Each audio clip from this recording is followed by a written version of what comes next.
नमस्कार सबैजनालाई। आज हामी मेथड ओभरलोडिङको बारेमा पढ्न गइरहेछौँ।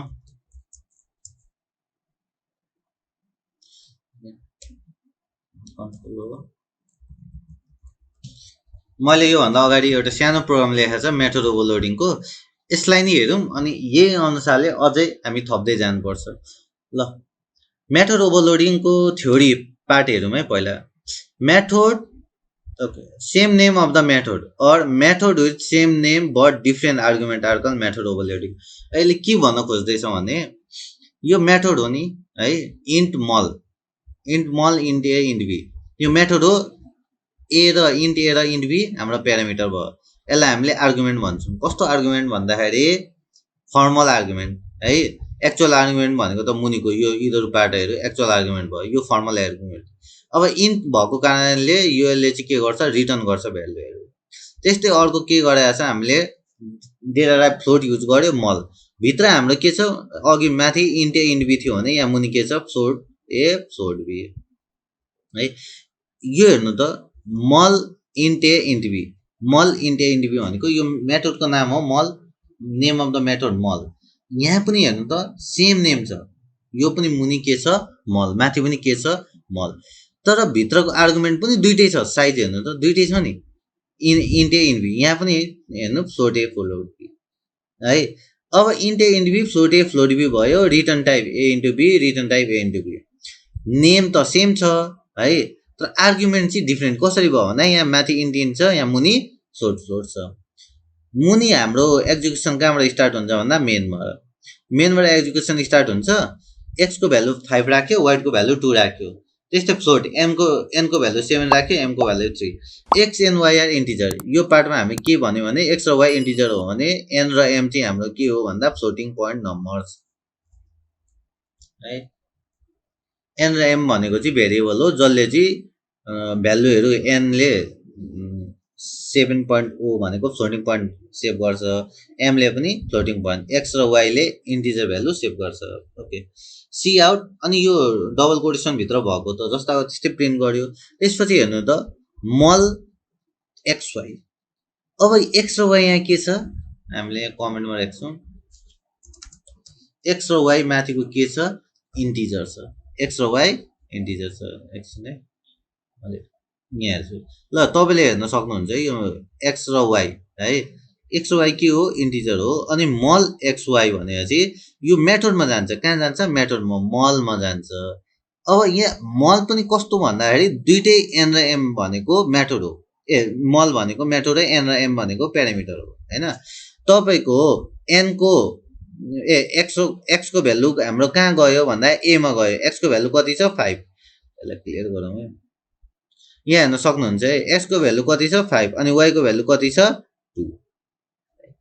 अनि एमा गएर के बस्छ भन्दाखेरि 5 बस्छ, एमा गएर के बस्छ, 5, अनि बीमा गएर के बस्छ, 2 है।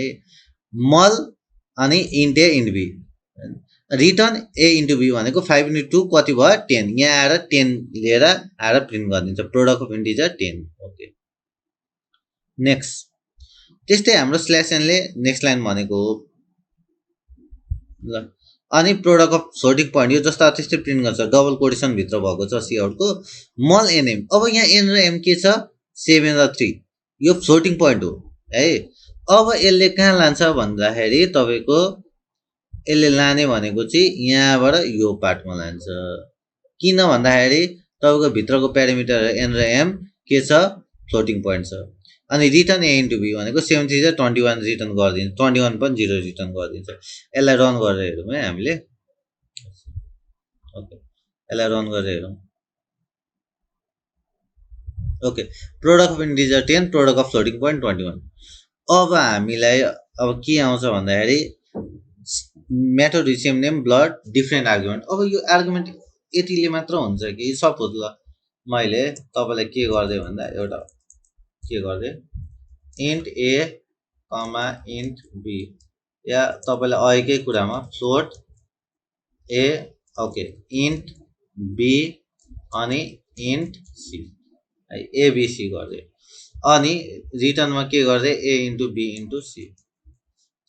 अब यहाँ हेर्नु ल, हामीले एन पठाएको छ फ्लोटिङ पोइन्ट, एक्स र वाइ हामीले के गरिदिउँ यहाँ पठाइदिउँ एक्स कमा वाइ मिल्छ भन्दा मिल्छ है एउटा फ्लोटिङ पोइन्ट पठाइदिउँ अर्को के पठाइदिउँ इन्टिजर इन्टिजर है अब यो पार्ट भनेको चाहिँ तपाईँको के गर्दैछ यो पार्टले के गर्दैछ यहाँबाट भ्यालु यहाँ पठाउँदैछ एमा कति जान्छ 7 एक्समा कति जान्छ 5 वाइबाट कति जान्छ सीमा 2 भनेपछि 7 5 इन्टु 2 है अब यसलाई रन गरेर हेऱ्यौँ भने हाम्रो आउटपुट कस्तो आउँछ भन्नुभयो भने ओके 70 आयो है 5 2 जा 10 इन्टु 7 70 भयो तपाईँहरूले हेर्न सक्नुहुन्छ है यो अरू पनि के गर्न मिल्छ भन्दाखेरि हेरौँ ल इन्ट मल यहाँ पनि मैले इन्टिजरले खासै फरक पारेन इन्ट ए मात्र लेख्न मिल्यो भन्दाखेरि मिल्छ है साइज डिफ्रेन्स छ यहाँ हेर्नु त दुईवटा छ हो यहाँ तिनवटा छ यो पनि तपाईँको आर्गुमेन्ट डिफ्रेन्ट साइज भइहाल्यो त्यस्तै अब यहाँ मैले के गरिदिएँ रिटर्न है यसलाई रिटर्न गरिदिएँ यहाँ प्रिन्ट गरिदिउँ है यहाँ ओके सी आउट मल अब यसमा मैले एउटा मात्र पठाइदिएँ यसले एउटै प्रिन्ट गर्छ त त्यसको लागि हामीले यहीँ गरिदिउँ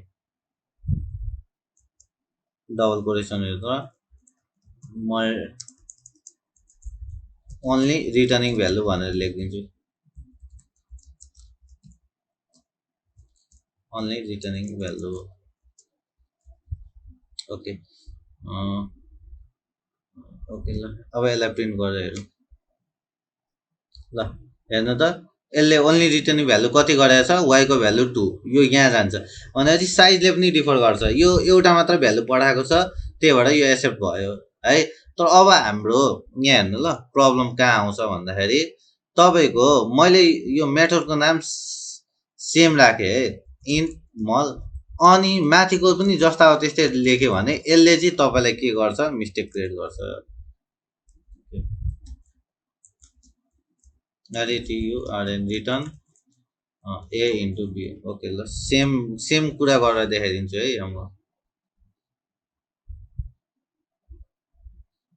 यहाँ के भन्दैछ यहाँ हेर्नु त रिडिफाइनिङ अफ इन्ट मल है यो दिँदैन रिडिफाइनिङ दिँदैन भनेपछि यो माथि हामीले डिफाइन गरिसकेको छ त्यही भएर सेम जस्ता हो त्यस्तै चाहिँ दिँदैन डिफ्रेन्ट दिन्छ है अनि अगाडिकोले तपाईँको खासै फरक पार्दैन है यो त्यसो पनि रन हुने होइन यसमा केही कन्फ्युजन छ भने हजुरहरूले मलाई सोध्न सक्नुहुन्छ केही पनि है अनि यसको डिस्क्रिप्सन म लेखिदिन्छु तपाईँहरूलाई डिस्क्रिप्सनमा तर प्रोग्राम चाहिँ तपाईँको एङ्गल ब्र्याकेट नहुनेले गर्दाखेरि मैले यो प्रोग्रामै चाहिँ हाल्न मिल्दैन डिस्क्रिप्सनमा त यसको बारेमा डिटेलमा मैले लेखिदिन्छु त्यहाँ हजुरहरूलाई केही प्रब्लम छ भने हजुरहरूले मलाई कमेन्टमा भन्न सक्नुहुन्छ या मेल गर्न सक्नुहुन्छ आजलाई यति नै गरौँ धन्यवाद थ्याङ्क यू